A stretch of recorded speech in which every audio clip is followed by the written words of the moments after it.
안녕하세요. 교사 아카데미. 오늘은 이제 세 번째 시간 초대교회의 나눔에 대해서 함께 보도록 합니다.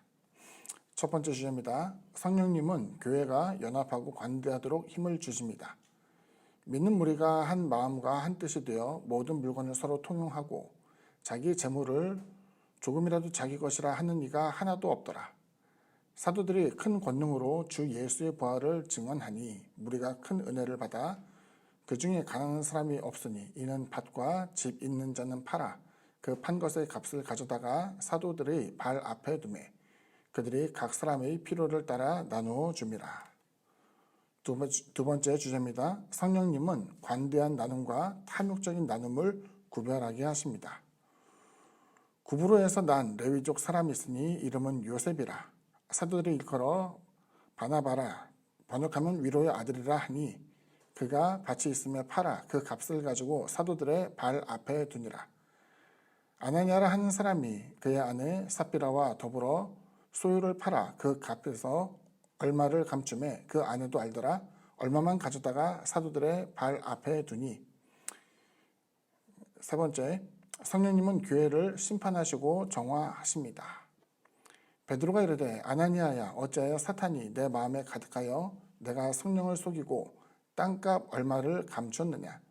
땅이 그대로 있을 때에는 내 땅이 아니며 판 후에도 내 마음대로 할 수가 없더냐. 어찌하여 이 일을 내 마음에 두었느냐. 사람에게 거짓말한 것이 아니요 하나님께로다. 아나니아가 이 말을 듣고 엎드려져 혼이 떠나니 이 일을 듣는 사람이 다 크게 두려워하더라. 젊은 사람들이 일어나 시신을 싸서 메고 나가 장사하니라. 3시간쯤 지나 그의 아내가 그 일어난 일을 알지 못하고 들어오니 베드로가 이르되 그 땅 판 값이 이것뿐이냐 내게 말하라 하니 이르되 예 이것뿐이라 하더라.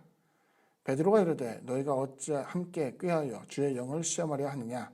보라 내 남편을 장사하고 오는 사람들의 발이 문 앞에 이르렀으니 또 너를 메어 나가리라 하니 곧 그가 베드로의 발 앞에 엎드려져 혼이 떠나는지라. 젊은 사람들이 들어와 죽은 것을 보고 메어다가 그의 남편 곁에 장사하니 온 교회와 이 일을 듣는 사람들이 다 크게 두려워하니라.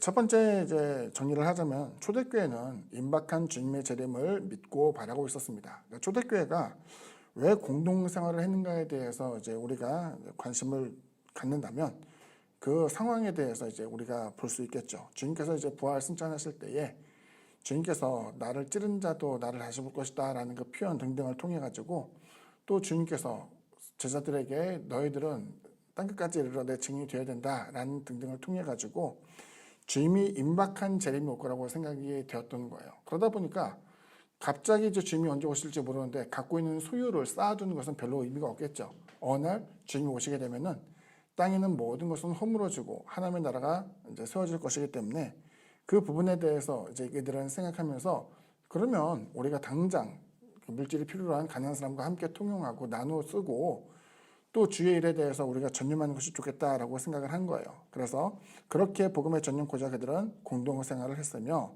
가난한 자들에게 자비를 베풀어 주고 있었습니다. 이게 초대교회 이제 하나의 모습이에요. 그래서 이제 한국 교회에 있어서 이제 많은 표어가 초대교회로 돌아가자라고 이야기하지만 성령의 오심을 이제 간구하며 또 하나님의 인도하심에 따라서 사역하는 것에 대해서는 동의하게 되지만 많은 재물을 이제 교회 중심으로 해서 바치고 삶에 전념하지 않는 것에 대해서는 좀 문제가 있다고 생각해요. 그래서 이제 오늘날에 있어서 수많은 기독교 이단들을 보게 되면 하나같이 그들은 임박한 종말에 대해서 이야기하며 재물을 쌓지 말고 때로는 타인을 위하여서 또 교회를 위해서 기부할 것을 이야기하지만 이것이 보다 건설적인 모습에서 올바르게 쓰여지기보다는 누군가의 탐심을 채우는 데 있어서 사용되는 경우가 많기 때문에 이것은 특히 우리가 구별할 필요가 있겠죠. 그래서 우리가 임박한 심판 혹은 이제 하나님의 나라에 임하는 것을 이제 생각을 하면서 현실에 이제 부적응하거나 혹은 등한시하게 되는 것은 사실은 신앙의 올바른 태도라고 할 수는 없겠고 여기서 표현되는 것은 그 당시 사람들이 주님의 임박한 재림에 대해서 생각하고 이와 같은 결단을 내리면서 생활하고 있었던 것으로 우리가 생각하면 될 것 같아요.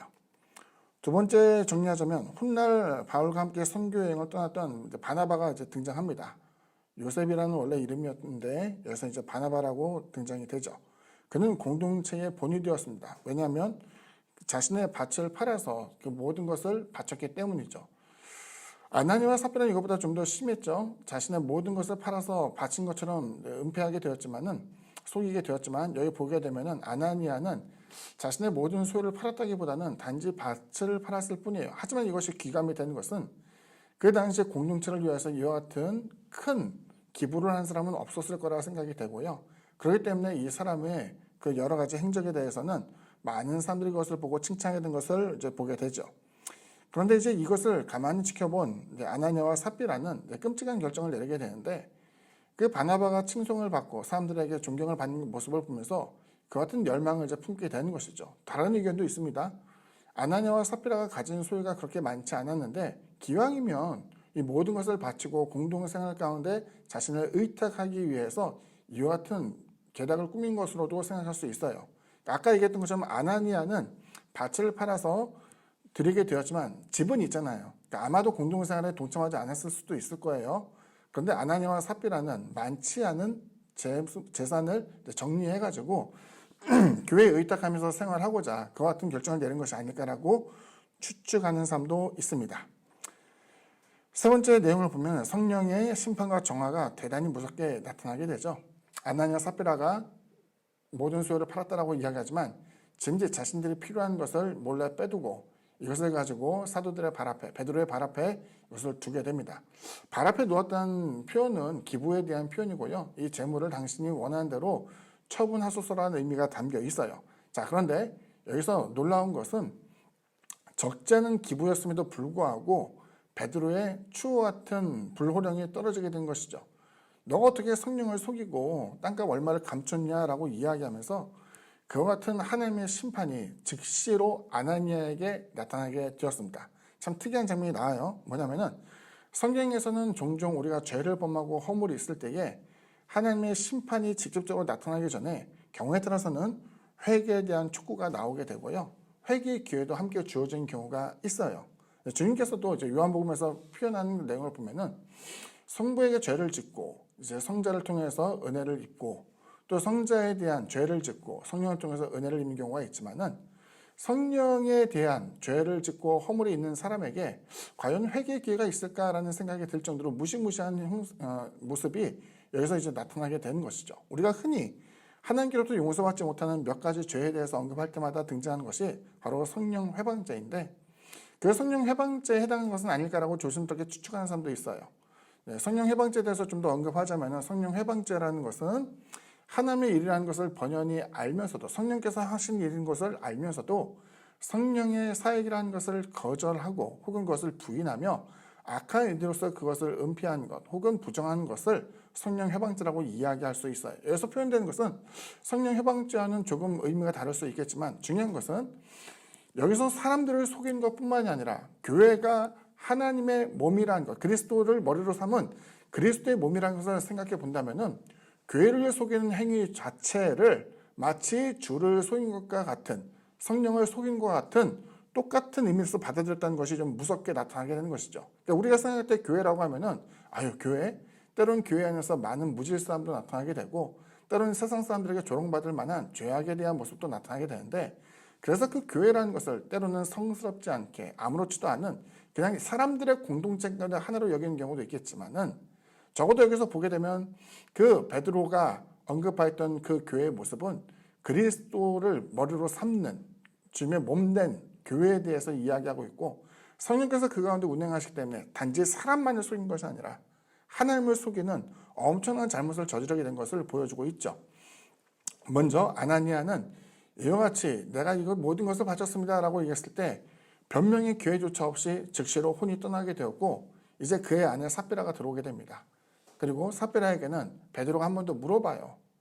정말 네가 판 돈 이것이 정말 모든 것이 맞냐? 라고 물어보게 되죠.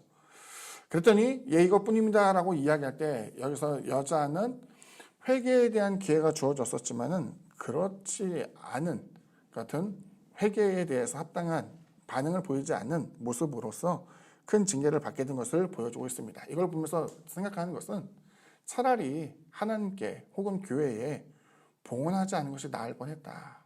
무엇을 위한 봉헌이었을까라고 하게 되면은 저는 앞서 이야기했던 바나바라고 이야기하는 칭송받는 사람이기 때문에 나 또한 그 사람처럼 인정받고 싶고 사람들에게 칭찬받고 싶고 더 나아가 그 교회 안에서 중요한 위치 내지는 하나님의 일을 하는 데 있어서 중적인 역할을 하겠다라고 생각을 했겠지만 이것이 하나님을 위한 열심으로서 나타나는 것이 아니라 그와 같은 헛된 공명심으로써 자신의 영광을 취하려고 할 때에 이것이 큰 비극으로 나타나는 것을 보여주고 있습니다. 교회 안에서 이름을 세울 수 있는 분은 오직 하나님밖에 없어요. 목회자나 혹은 그 중직을 맡은 사람, 일반 성도를 할지라도 교회 안에서 나의 이름이 높아지기 위해서 애를 쓰는 것이 아니라 그 안에서 썩어지는 미랄로서 주님을 위한 헌신이 나타나게 되기를 부탁을 드립니다. 오늘 강의 여기까지입니다. 감사합니다.